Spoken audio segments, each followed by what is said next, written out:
নবীজি সাল্লাল্লাহু আলাইহি সাল্লাম বলেন, যেই ব্যক্তি দ্বীনি ইলম অর্জন করবে কিন্তু দুনিয়ার উদ্দেশ্য করলো, নবীজি সাল্লাল্লাহু আলাইহি সাল্লাম বলেন এই ব্যক্তি আল্লাহর দৃষ্টিতে সবচেয়ে নিকৃষ্ট, কোনো সন্দেহ নাই। ওয়া আতাআর রাজুলু ইমরাতাহু, নবীজি সাল্লাল্লাহু আলাইহি সাল্লাম বলেন পুরুষরা যখন নারীদের আনুগত্য করবে,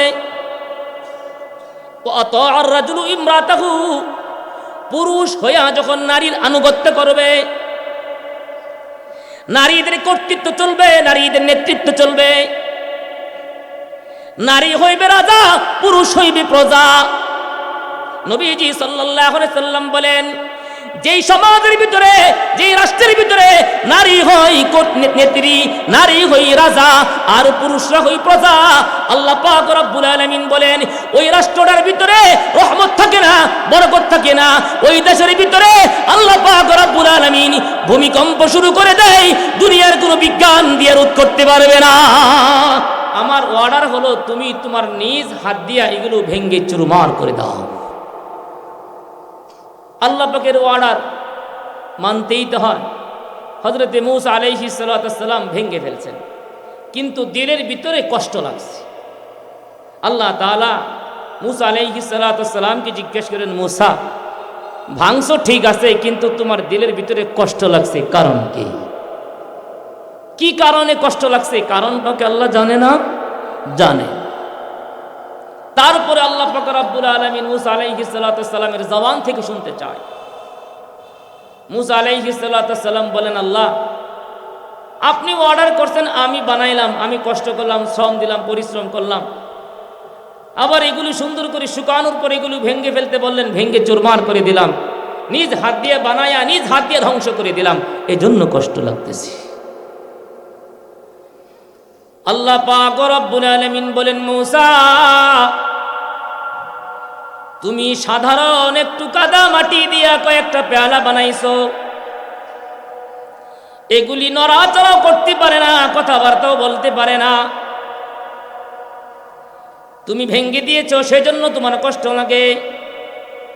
মূসা আমি আল্লাহ মাটি দিয়ে আদম যদিও বানাইছি, আদমের ভিতরে আমি আল্লাহ নিজ কুদরতি হাত দিয়া তার চেহারা বানাইছি। এই মানুষ দুনিয়াতে যাওয়ার পরে তাদের ভিতরে রূহ দিয়ে দেই, এত আদর কইরা বানাইলাম, যাদের জন্য গ্রহ নক্ষত্র চন্দ্র সূর্য জমিন আসমান সব বানাইলাম। আল্লাহ তাআলা বলেন তাদেরকে এত আদর যত্ন করে লালন পালন করার পর তুমি সাধারণ এক টুকরা মাটিকে ভেঙ্গে ফেলার কারণে যেমন কষ্ট লাগে, আমি আদর কইরা মানুষ বানায়া মানুষগুলিকে ধ্বংস করব, জাহান্নামে দিব, এটাও তো আমার ভালো লাগে না। আমি তো মানুষকে জাহান্নামে দেওয়ার জন্য বানাই না। আল্লাহরও কষ্ট লাগে। বলুন তো আল্লাহ পাকের কষ্ট লাগে মানুষকে কষ্ট দিলে? একজন মানুষ হাত উঁচু করে বলুন তো, আপনার ৬০-৭০ বছরের জীবনে কোনোদিন কষ্ট হয় নাই, কোনোদিন দুঃখ বেদনা পান নাই, সবসময় খালি সুখেই কাটাইছেন? একজন মানুষ পাওয়া যাবে? দুনিয়া এটার জায়গা না। দুনিয়া কিসের জায়গা না? চিরস্থায়ী জায়গা না, সুখ শান্তির জায়গা না। আল্লাহ তাআলা বলেন এই দুনিয়াতে মানুষ সুখ শান্তি দুঃখ বেদনা সব কিছুর সংমিশ্রণে দুনিয়া পার করবে। সুখের একমাত্র জায়গা হলো জান্নাত, দুঃখ কষ্টের একমাত্র জায়গা হলো জাহান্নাম। আল্লাহ পাক রব্বুল আলামিন বলেন আমি দুনিয়াতে মানুষ বানাইছি মানুষকে ধ্বংস করার জন্য নয়, কষ্ট দেওয়ার জন্য নয়।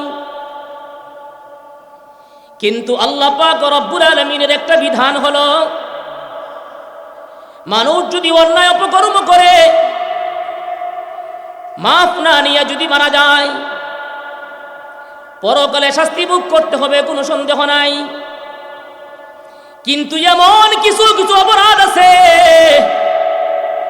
এমন কিছু কিছু জঘন্য কর্মকাণ্ড আছে যেগুলোর শাস্তি কেবল আল্লাহ তাআলা আখিরাতেই দিবে না, বরং মানুষ যদি ওই কাজগুলি জমিনে করে, আল্লাহ পাক রব্বুল আলামিন বলেন আমি আল্লাহ কখনো কখনো মানুষকে জমিনে সেই শাস্তিগুলি দিয়ে দেই।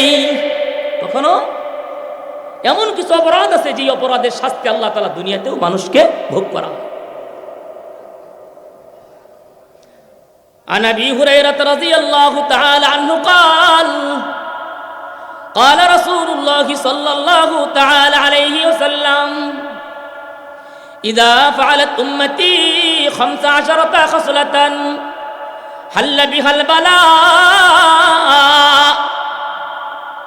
আবু হুরায়রা রাদিয়াল্লাহু তাআলা আনহু থেকে বর্ণিত,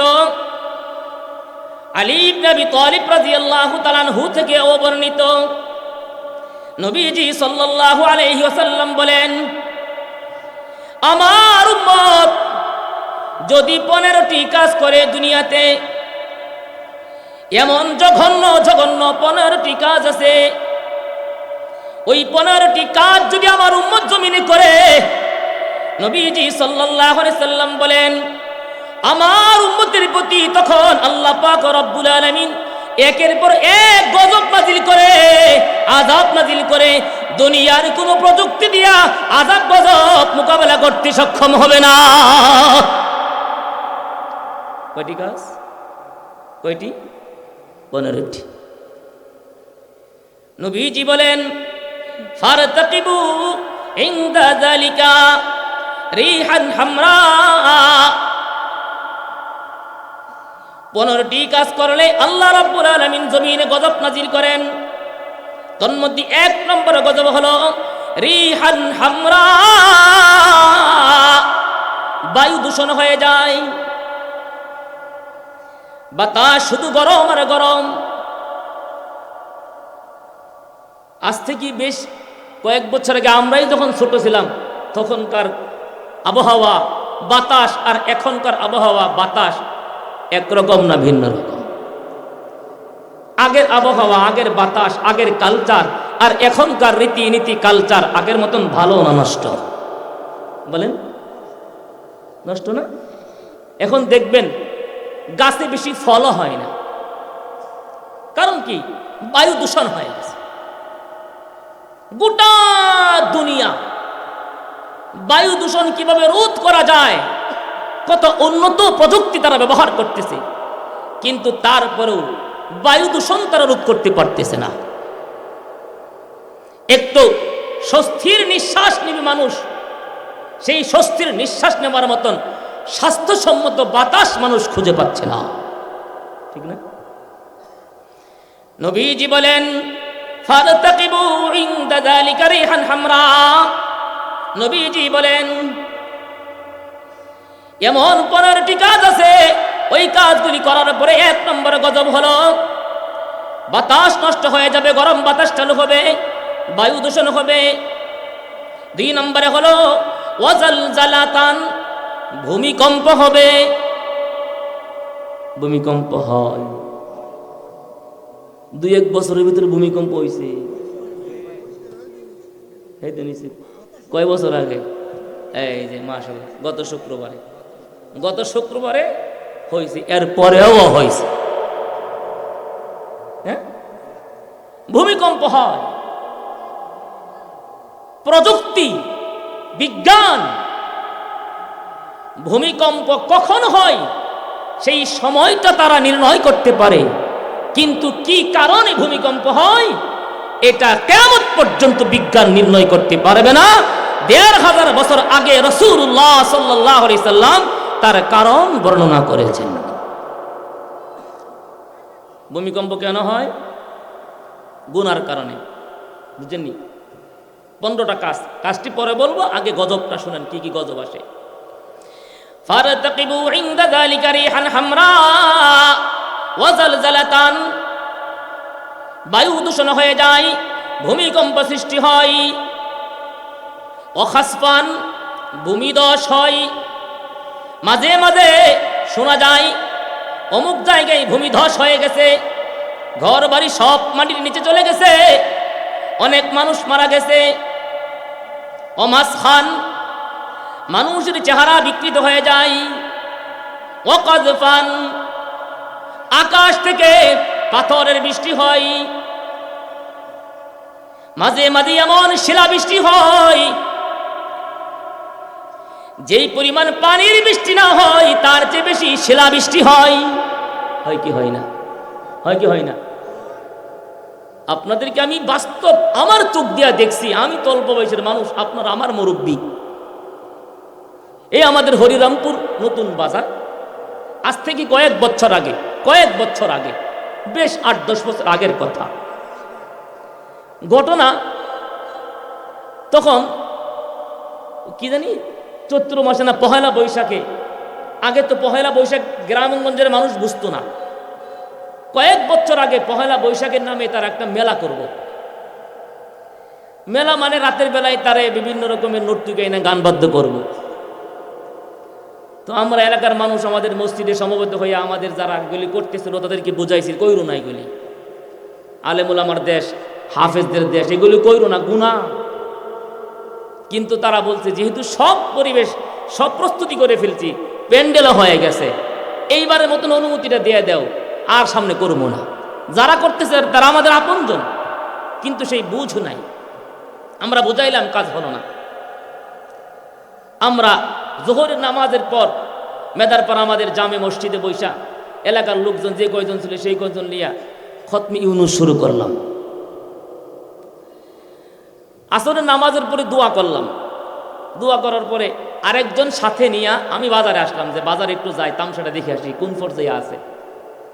বাজারের একবারে উত্তর কর্নায় দুদু সাসামের হোটেল ছিল, এখন কি আছে? ওই হোটেলে আসছি। ওই হোটেলে আসলে আমরা কেউ ঢুকলে, এমনি যদিও টিভি চলতো, কিন্তু আমরা ঢুকলে তখন টিভি বন্ধ করে দিত। এটা ওনার ভালো অভ্যাস। আমি আরেকজন সাথে নিয়ে বাজারে ঢুকছি ওই হোটেলে, যে চা খাইতেছি। হঠাৎ করে দেখি আশেপাশে কোথাও কোনো মানে আকাশ মেঘাচ্ছন্ন না, কিছুই না। হঠাৎ করে দেখি এই বাজারের ভিতরে পুরাটা বাজার অন্ধকার হয়ে গেছে। কসম করে বলতেছি, এক ফোঁটা বৃষ্টি হয় নাই, কিন্তু এই পরিমাণ শিলা বৃষ্টি হয়েছে, পাথর পড়ছে, শিল পড়ছে। আমার জন্মে আমি এমন বড় শিল কোনোদিন দেখি না। সাথে সাথে একবারে সব যা করছিল একবারে উড়াইয়া ভেঙ্গে চোরে চোরমার করে দিছে। রাতের বেলায় তাদের যে দাওয়াতি মেহমান আসছিল, কথা ছিল, সেগুলো রাগামারা বাজারে এসে একবারে উলট পালট খাইছি। বুঝেননি? করছে কে? আল্লাহ। এই জন্য নবীজি সাল্লাল্লাহু আলাইহি ওয়াসাল্লাম বলেন, ফারতাকিবু ইনদা যালিকা রিহান হামরা। বায়ু দূষণ হবে, ওয়াজালজালাতান ভূমিকম্প হবে, ও খাসফান ভূমিধস হবে, ও মাসখান চেহারা বিকৃত হয়ে যাবে, ও কাযফান আকাশ থেকে পাথরের বৃষ্টি হবে। শুধু এতটুকু নয়, নবীজি সাল্লাল্লাহু আলাইহি সাল্লাম বলেন, ওয়া আয়াতিন তাতাবা কানিযামি কাতইন সালাকাহু ফাতাতাবা। নবীজি সাল্লাল্লাহু আলাইহি সাল্লাম বলেন, একটা তসবির সুতা ছিঁড়ে গেলে দানাগুলি যেমন একের পর এক পড়তে থাকে, ঠিক তেমনি ভাবে আল্লাহ পাক রব্বুল আলামিন ওই জাতির উপরে আসমান থেকে জমিন থেকে চতুর্দিক দিয়া এমন গজব নাজিল করে, দুনিয়ার কোনো মানুষ তা মোকাবেলা করতে সক্ষম হবে না। বুঝছেন তো গজবগুলি কি? তাহলে এই গজবগুলি কেন আসে? 15টা কারণ কি? ওই হাদিসটা আপনাদেরকে শোনা। আল্লাহ তাআলা আমাদেরকে যত মাল দিতেন, তন্মধ্যে সবচেয়ে হালাল মাল হলো হাদিয়ার মাল। কিসের মাল? হাদিয়ার সম্পদ। বুঝেন নাই? এই যে আপনারা একজন আরেকজনকে হাদিয়া দেন না, এই হাদিয়ার সম্পদ সবচেয়ে হালাল। বুঝে আসছে? 2 নম্বর হালাল সম্পদ হলো গনিমতের মাল। গনিমত কাকে বলে? আল্লাহ তাআলা এই আখেরি নবীর উম্মতের জন্য একটা সুযোগ দিয়েছেন। মুমিন ও মুসলমানরা যখন কাফেরদের সাথে যুদ্ধ হওয়ার পরে কাফেররা যখন পরাজিত হয়, তখন কাফেরদের কাছ থেকে যত মাল সম্পদ পায়, এগুলো মুমিন ও মুসলমানদের জন্য হালাল। এগুলো হলো মালে গনিমত। সুবহানাল্লাহ। পূর্বে কোন নবীর উম্মতের জন্য এই সুযোগ ছিল না। যেমন আফগানিস্তানের মুল্লারা, তালিবানরা, হ্যাঁ, আমেরিকার বিশাল বড় বড় দামি দামি পাওয়ারফুল অস্ত্র, কোটি কোটি টাকার অস্ত্র সেগুলো ফেলে রেখে চলে গেছে। এখন এগুলো সব আফগানিস্তানের তালিবানদের জন্য হালাল করেছেন কে? আল্লাহ। আর আমাদের এই দেশ ৭১ স্বাধীন হওয়ার পরে আমাদের এই দেশ থেকে পার্শ্ববর্তী দেশ যা নিয়েছিল সব চুরি করে সব নিয়ে গেছে। পাকিস্তানিরা যত অস্ত্র সম্পদ এখানে রেখে গিয়েছিল, ভেগে পলায়ন করেছিল, এই সমস্ত সম্পদ লুট করে নিয়ে গেছে ভারত, চুরি করে নিয়ে গেছে। তো মালে গনিমত কোনটা? মালে গনিমত হলো মুসলমান আর বেঈমান যখন যুদ্ধ হয়, যুদ্ধের মাঝে মুসলমানরা বেঈমানদের কাছ থেকে যে সম্পদ পায়, এই সম্পদ হালাল না হারাম? হালাল। হালাল, শুধু হালাল না, 2 নম্বর হালাল। এর ভিতরে কোনো ঝামেলা নাই। 1 নম্বর হালাল হলো হাদিয়ার মাল, 2 নম্বর হালাল হলো মালে গনিমত। সিরিয়াল একবারে ফার্স্ট ক্লাস হালাল। এগুলি কাফেরদের স্ত্রী সন্তান, সেগুলো যদি মুসলমানরা পায় তাহলে এগুলো মুসলমানদের জন্য হালাল, এগুলিকেও তারা স্ত্রী হিসেবে ব্যবহার করতে পারবে। 3 নম্বর হালাল সম্পদ হলো নিজের হাতের হালাল কামাই। নিজের হাতে হালাল কামাই, এই 3 প্রকার সম্পদ হলো একটা মানুষের জন্য ফার্স্ট ক্লাস হালাল। এগুলোই একজন মানুষের জন্য জান্নাতের ওসিলা। বুঝে আসছে? একজন মানুষ যখন যুদ্ধে যায় তখন সেনাপতির আন্ডারে থেকে যুদ্ধ পরিচালনা করতে হয়, সেনাপতির অধীনে থেকে তার যুদ্ধ করতে হয়। কাফেরদের সাথে যুদ্ধ যদি বিজয় হয়, সেনাপতি যতক্ষণ পর্যন্ত সেই মালে গনিমত, এই কাফেরদের কাছ থেকে প্রাপ্ত সম্পদ বন্টন করে না দিবে, ততক্ষণ পর্যন্ত কোনো মুজাহিদের জন্য সেখান থেকে 1 চুল পরিমাণ সম্পদ ব্যবহার করা, নেওয়া সম্পূর্ণরূপে হারাম, যতক্ষণ পর্যন্ত সেনাপতি বন্টন করে না দেয়। বুঝে আসছে?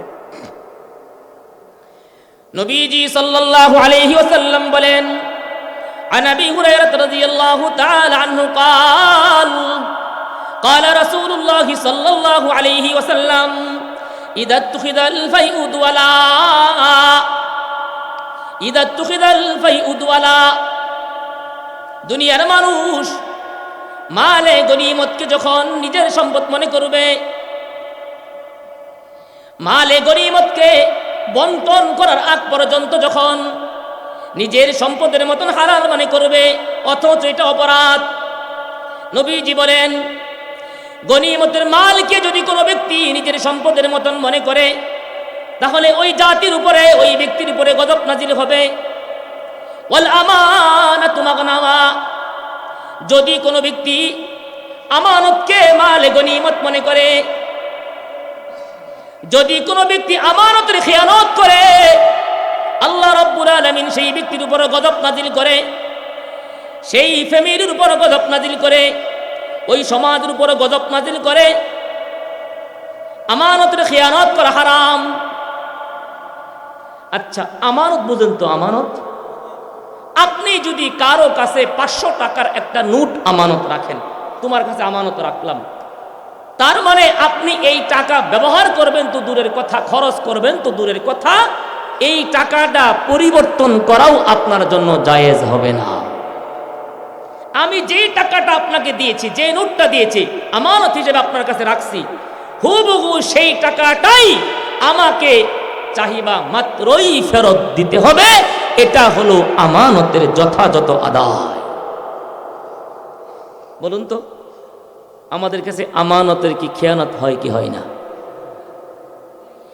নবীজি সাল্লাল্লাহু আলাইহি ওয়াসাল্লাম বলেন, ওয়াল আমানাতু মাগনামা, যদি কোনো ব্যক্তি আমানতের খেয়ানত মনে করে, আমার মাথার চুল থেকে পা পর্যন্ত যত অঙ্গ আছে সবগুলিকে দিয়েছেন। আওয়াজ দেন, কে দিয়েছেন? আল্লাহ পাক রব্বুল আলামিন বলেন, আমি মাথার চুল থেকে শুরু করে পায়ের নখ পর্যন্ত যত সম্পদ তোমাদেরকে দিয়েছি, এই সমস্ত অঙ্গ প্রত্যঙ্গ তোমাদের কাছে আমানত।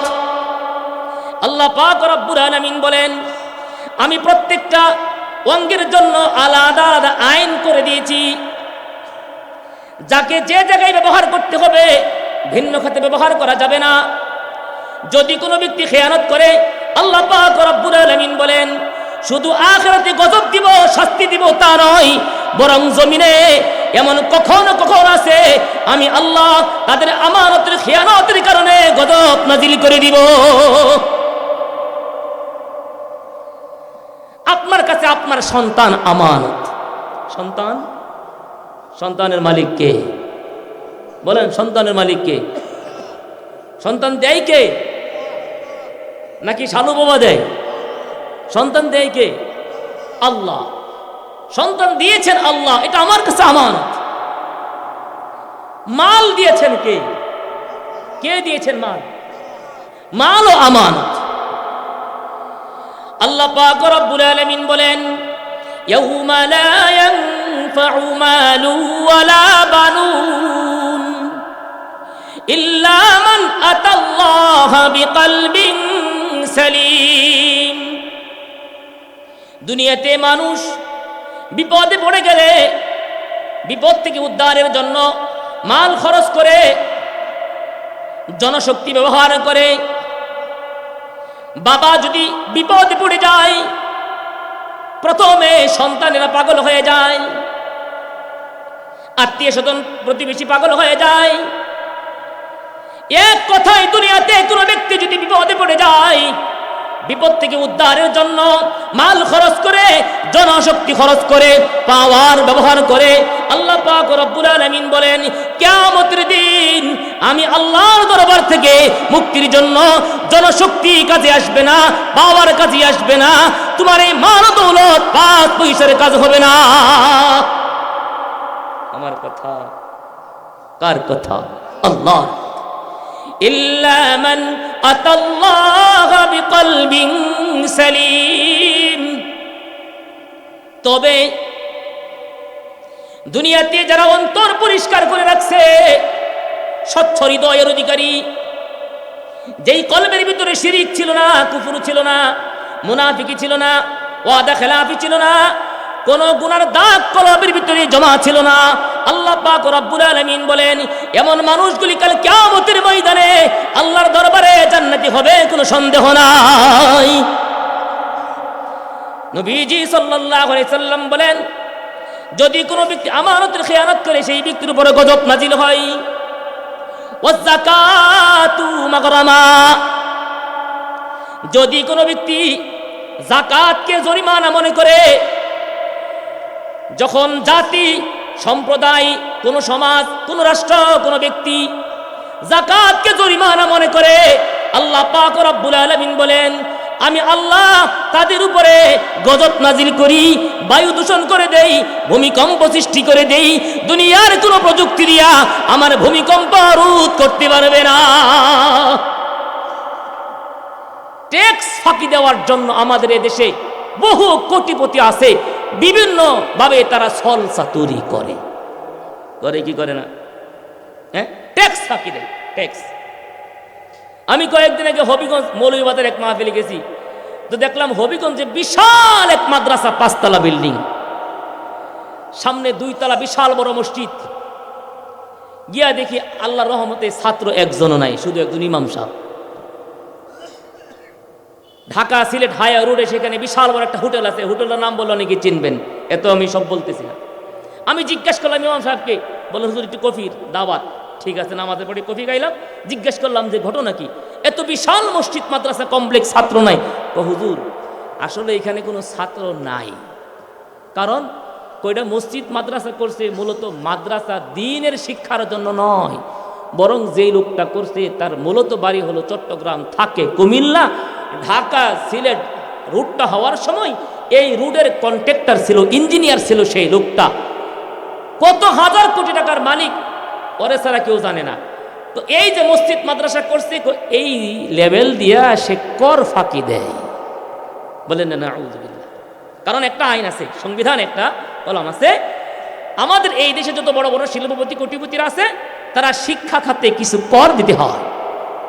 এই কর ফাঁকি দেওয়ার জন্য বাংলাদেশে বড় বড় কোটিপতিরা আছে, সরকার তাদেরকে ধরতে পারে না। আওয়াজ দিয়ে বলেন তো, আল্লাহ পাক রব্বুল আলামিন ধনীদের উপরে যাকাত ফরজ করে দিয়েছেন। এটা মালের উপরে আল্লাহ প্রদত্ত কর। এই কর আর এই ফরজ বিধান যদি কোনো ব্যক্তি লঙ্ঘন করে, আল্লাহর চোখ ফাঁকি দিতে পারবে? বলেন পারবে? আলহামদুলিল্লাহ এখন প্রায় প্রত্যেকটা মহল্লা, গ্রামে গঞ্জেও এমন বহু মানুষ আছে যথাযথ হিসাব করলে যাকাত দেওয়ার যোগ্য। এমন বহু মানুষ আছে, গ্রামে গঞ্জে এমন বহু মানুষ আছে এখন যাকাত দেওয়ার যোগ্য। যাকাত দিতে গেলে কোটি কোটি টাকার মালিক হওয়া লাগে না, 10 লক্ষ টাকার মালিক হওয়া লাগে না। অনেক জায়গায় তো পুরুষের চেয়ে মা বোনেরা যাকাত দেওয়ার যোগ্য, তাদের কাছে স্বর্ণালঙ্কার আছে। আমরা এই যাকাতের বিধানটাকে আমরা তেমন গুরুত্ব দেই না, অথচ আল্লাহ পাক রব্বুল আলামিন কোরআনের ভিতরে বলছেন, যারা এই যাকাত দেয় না যথাযথ হিসাব করে, তাহলে কিয়ামতের ময়দানে এই সম্পদ তাদেরকে ধ্বংসন করবে, সাপ হইয়া এদেরকে কামড়ায় কামড়ায় জাহান্নামে নিক্ষেপ করে দিবে। নাউযুবিল্লাহ। নবীজি সাল্লাল্লাহু আলাইহি সাল্লাম বলেন, ওয়াজ যাকাতু মাগরামা, যাকাতকে মানুষ জরিমানা মনে করবে, সঠিক হিসাব করে যাকাত দিবে না। অনেক বড় বড় প্রজেক্টের মালিক আছে, অনেক বড় বড় শিল্পপতি আছে, কোটিপতি আছে, লাখপতি আছে, কিন্তু হিসাব করে যাকাত দেয় না। রমজান মাস আসলে কিছু যাকাতের কাপড় ক্রয় করে, যাকাতের কিছু লুঙ্গি ক্রয় করে এলান করে দেয়, অমুক বাড়িতে যাকাতের কাপড় দেওয়া হবে। মানুষ লাইন ধরে, আসলে যাকাত আদায় করে না, বরং নির্বাচনী শোডাউন করতেছে, প্রচার করতেছে।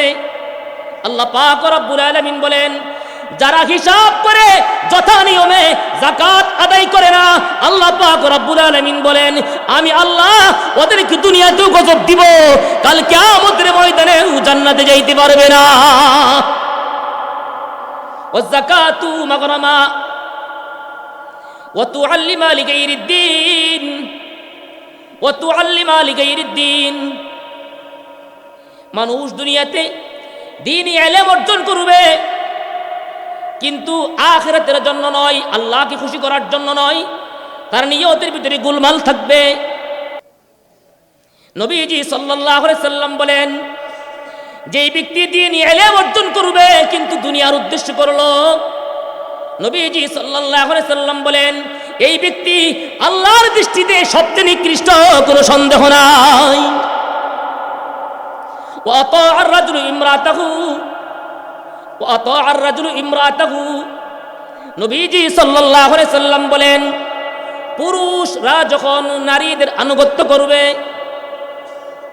ওয়া আতাআর রাজুলু ইমরাতাহু, পুরুষ হইয়া যখন নারীর আনুগত্য করবে, নারীদের কর্তৃত্ব চলবে, নারীদের নেতৃত্ব চলবে, নারী হইবে রাজা, পুরুষ হইবে প্রজা। নবীজি সাল্লাল্লাহু আলাইহি সাল্লাম বলেন, যেই সমাজের ভিতরে, যেই রাষ্ট্রের ভিতরে নারী হই নেত্রী, নারী হই রাজা, আর পুরুষরা হই প্রজা, আল্লাহ পাক রব্বুল আলামিন বলেন, ওই রাষ্ট্রটার ভিতরে রহমত থাকে না, বরকত থাকে না। ওই দেশের ভিতরে আল্লাহ পাক রব্বুল আলামিন ভূমিকম্প শুরু করে দেয়, দুনিয়ার কোনো বিজ্ঞান দিয়ে রোধ করতে পারবে না। বলুন তো, সময়টা কি উল্টা না বাউ চলতেছে? এই যে হাদিসগুলি বলতেছি, আমাদের সময়টা হাদিস মতো চলতেছে না এখন? কি বলেন? পুরুষরা এখন নারীদের কর্তৃত্ব মানে, পুরুষ থাকে দোকানে, বিভিন্ন খেতে খামারে কাজ করে, নারীদেরকে পাঠিয়ে দেয় বাজার করার জন্য, মার্কেট করার জন্য। আছে না নাই? রাসূলুল্লাহ সাল্লাল্লাহু আলাইহি সাল্লাম ১৫০০ বছর আগে বলে গেছেন,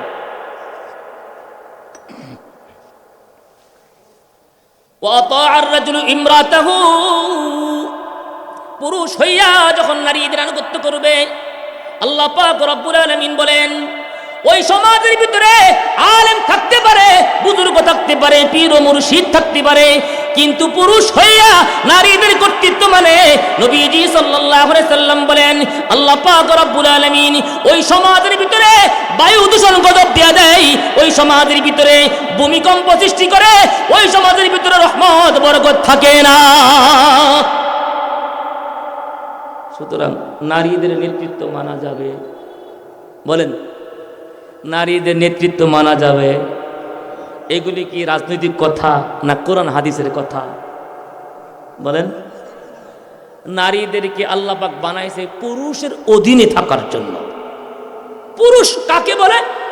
পুরুষের সংজ্ঞার ভিতরে একটা হলো যা যেই পুরুষের অধীনে নারী চলে সেটার নাম পুরুষ। وأطاع الرجل امرأته وعق أمه নবীজি সাল্লাল্লাহু আলাইহি সাল্লাম বলেন মানুষ যখন মায়ের নাফরমানি করবে, মা তার অবাধ্য হয়ে যাবে।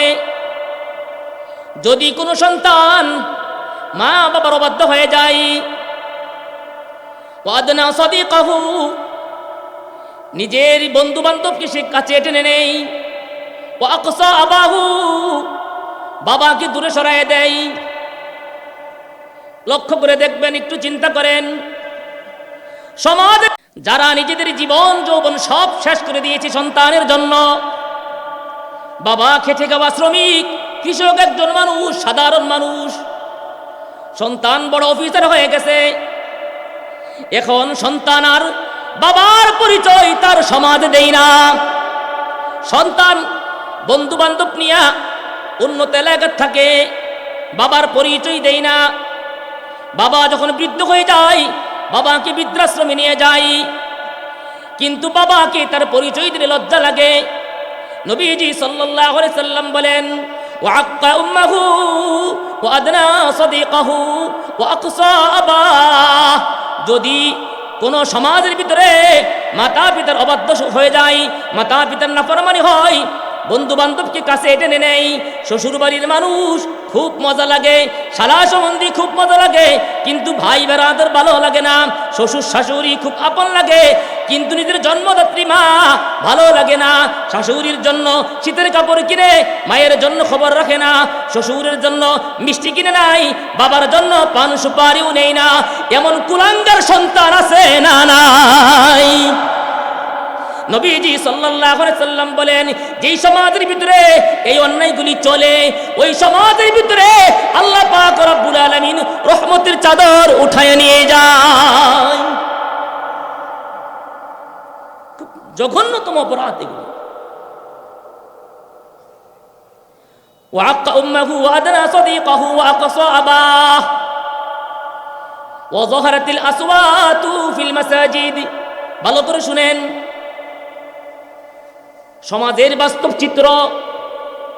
ওয়াযারাতিল আসওয়াতু ফিল মাসাজিদ। মসজিদের ভিতরে যখন হইচই বেড়ে যায়, শোরগোল হয়, যেই মসজিদে শুধুমাত্র ইবাদত করার জন্য বানানো হয়েছে, দুনিয়াবি কথা বলা যাবে না। ওয়া আন্নাল মাসাজিদা লিল্লাহি ফালা তাদউ। যেই মসজিদ একমাত্র আল্লাহ পাক রব্বুল আলামিনের গোলামি করার জন্য বানানো হয়েছে, কিন্তু বর্তমান সমাজের অবস্থা হলো দুই বংশের দ্বন্দ্ব, দুই গোষ্ঠীর দ্বন্দ্ব, কমিটির দ্বন্দ্ব, সব গিয়া ঝাড়ে মসজিদের ভিতরে শুক্রবারে। আছে না? আছে না? আছে না? আছে না? হ্যাঁ, গন্ডগোলিয়ে যায়। রাসূল বলেছেন ওয়াযাহারাতিল আসওয়াতু ফিল মাসাজিদ। মসজিদের ভিতরে যখন শোরগোল হয়, হইচই হয়, ওই সমাজের ভিতরে রহমত থাকে না, গজব নাজিল হয়ে যায়। এগুলো কিয়ামতের আলামত। এগুলি করা যাবে? قال رسول الله صلى الله عليه وسلم وظهرت الأصوات في المساجد وساد القبيلة فاسقهم। এতক্ষণ তো শুনছেন, ভালো লাগছে। এখন যেগুলো রসুল বলতেছে এগুলো শুনাইলে কারো করে মনে খারাপ লাগবে। আপনার যদি খারাপ লাগে, আমার কিচ্ছু করার নাই, আমি হাদিস থেকে বলতেছি, তর্জমা করতেছি, খারাপ লাগলে আপনি নিজেকে পরিবর্তন করে নেবেন। ওয়াসাদাল কবিলাতা ফাসিকুহুম, নবীজি বলেন যদি কোনো সমাজের কর্তা নেতা কোন পাপিষ্ঠ, কোন পাপী, কোন ফাসিক সমাজপতি হয়ে যায়, সমাজের মাতাব্বর হয়ে পাপী মানুষ, সমাজের দরবার করবে পাপী মানুষ, ফাসিক মানুষ, নবীজি বলেন ওই সময়ে আল্লাহর গজব আসবে, আর এই গজব রোধ করতে পারবে না। আচ্ছা বলুন তো, এখন সমাজে বিচার আচার কারা করে? সমাজে বিচার আচার কারা করে? হ্যাঁ, ইমামতির জন্য আমরা ডাকেন, ওয়াজ মাহফিলের জন্য আমরা ডাকেন, ঠিক না? মহাব্বত করেন। সমাজের আচার বিচার কি আমরা ডাকেন? আরো বলেন যে হুজুর এগুলি কি জানে, বলে কি বলে না? আচ্ছা বলুন তো, আসমানের নিচে জমিনের উপরে সবচেয়ে কঠিন বিস্ময়কর হলো কোরআন। আল্লাহ তাআলা সেই কোরআন যেই মৌলবীর, যেই হাফেজের সিনার ভিতরে দিয়েছে, লৌহে মাহফুজের ইলম, সাত তবক জমিনের নিচের ইলম, আসমানের ইলম, এই মহাশূন্যের ইলম যে আল্লাহ, যে আলেমের মৌলবীর সিনার ভিতরে দিয়েছে, ওই আলেম কি সমাজের বিচার আচার বুঝে না? বুঝে না? হ্যাঁ, তখন তো আলেমদেরকে ডাকা হয় না। বিচার করে কারা? শুধু ফাতি নেতা নামে। আমি বলি, আমার কথা তিতা, সমাজের বিচার আচার করে ম্যাক্সিমাম চরিত্রহীন, চরিত্রহীন, চরিত্রহীন, লম্পট, সুর, বাটপার, সুদখোর, ঘুষখোর, সিটার, চাঁদাবাজ, এ জাতীয় মানুষ ম্যাক্সিমাম সমাজের বিচার আচার করে, মাতব্বরগিরি করে। কথা বলেন ঠিক না ঠিক? হ্যাঁ, নবীজি বলেন ওয়াসাদাল কবিলাতা ফাসিকুহুম, পাপীরা যে সমাজের সমাজপতি হয়ে যায়, মাতব্বর হয়ে যায়, ওই সমাজের ভিতরে রহমত থাকে না, বরকত থাকে না। ওয়া কানা যাঈমাল কওমি আরদালুহুম, নবীজি সাল্লাল্লাহু আলাইহি সাল্লাম বলেন সামাজিক কোনো কিছু নিরসন করার জন্য যেমন সামাজিক দেন দরবারের প্রয়োজন হয়, ঠিক তেমনি ভাবে সামাজিকভাবে যদি শেষ না হয়, জাতীয় পর্যায়ে যেতে হয়, রাষ্ট্রীয় পর্যায়ে যেতে হয়। নবীজি বলেন যদি কোনো রাষ্ট্রের ভিতরে রাষ্ট্রের নিকৃষ্ট মানুষগুলি, বেনামাজি মানুষ, সুদখোর মানুষ, ঘুষখোর মানুষ, চরিত্রহীন মানুষ, এই মানুষগুলি যদি সমাজের নেতা হয়ে যায়, রাষ্ট্রের নেতা হয়ে যায়, আল্লাহ পাক রব্বুল আলামিন বলেন আমি ওই দেশের ভিতরে ভূমিকম্প শুরু করে দিব, ওই ভূমিকম্প আর কোনোদিন বন্ধ করতে পারবে না। আমার কথা, কার কথা? ওয়া কানা যাঈমাল কওমি আরযালুহুম, দেশের সবচেয়ে নিকৃষ্ট মানুষগুলি যখন জাতীয় নেতা হয়ে যায়, তখন আল্লাহর গজব নাযিল হয়। বড় আশ্চর্য লাগে, দুঃখ লাগে। একটা মসজিদের ইমাম নিয়োগ দেওয়ার জন্য সমাজের মানুষ যেভাবে ইমামের দোষ গুণ খোটাখুটি করে দেখে, তালাশ করে দেখে, কি বলেন, দেখে না?